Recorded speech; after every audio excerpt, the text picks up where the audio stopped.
बोलिए बांके बिहारी लाल की।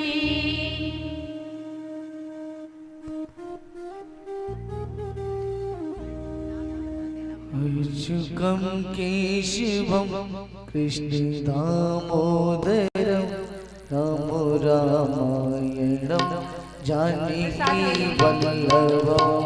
अच्युतं केशवं कृष्ण दामोदरं राम रामायणं जानकी वल्लभं।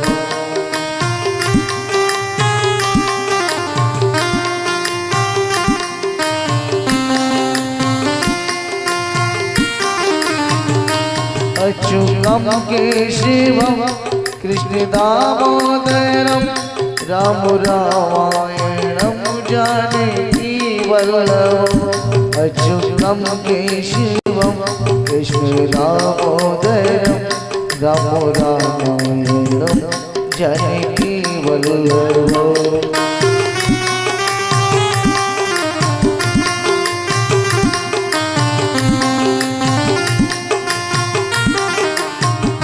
कौन कहता है भगवान सोते नहीं, कौन कहता है भगवान सोते नहीं, यशोदा की तरह तुम सुनाते।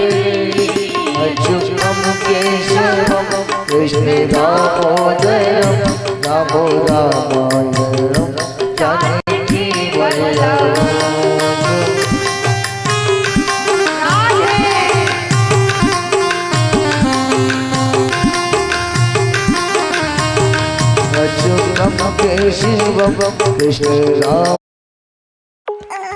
बच्चे ग्रोथ में पीछे रह जाते हैं क्योंकि कुछ न्यूट्रिएंट सिर्फ 50% तक ही अब्सॉर्ब होते हैं।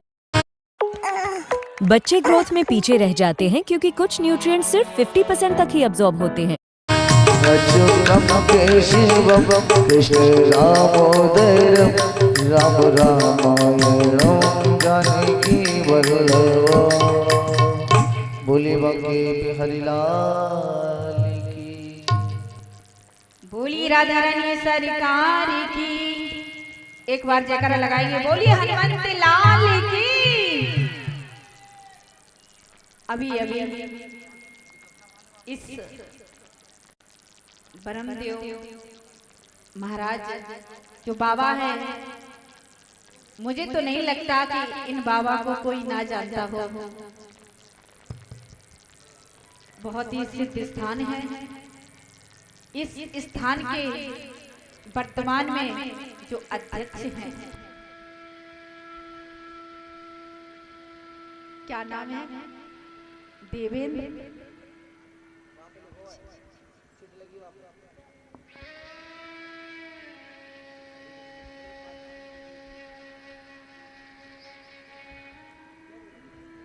देवेंद्र प्रताप सिंह गौर अध्यक्ष, भगवान ब्रह्मदेव बजरंगबली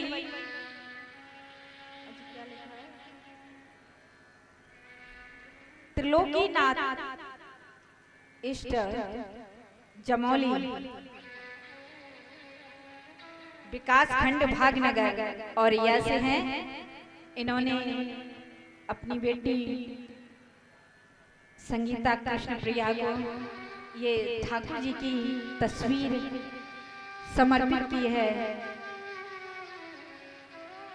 इसका मतलब है ये यही चाहते हैं कि बेटी जैसे इस कार्य में लगी है, ऐसे ही धर्म के परमार्थ के कार्य में लगी रहे और लोगों को जागृत करती रहे, भूले हुए को मिलाती रहे और आगे बढ़ती रहें।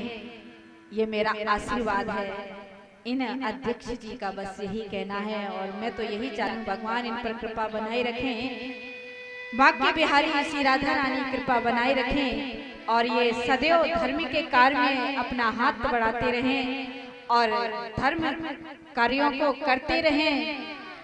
इन जैसे पवित्र स्थलों को, तीर्थों को सुनहरा और रमणीक बनाते रहे, बस यही प्रार्थना है। बोलिए बांके बिहारी लाल की।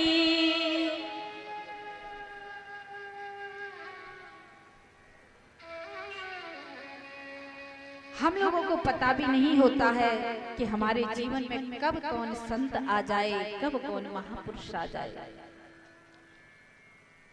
कि जमीन पर लेट जाते हैं, सिराने हाथ रखते हैं, हम तो अपना करता तकिया सदा साथ रखते हैं। जो अलमस्त संत होते हैं वो सदैव इस भूमि को बिस्तर, हाथों को तकिया और शमशान को अपना स्थान बनाते हैं। ये जीवन ऐसे ही चला जा रहा है।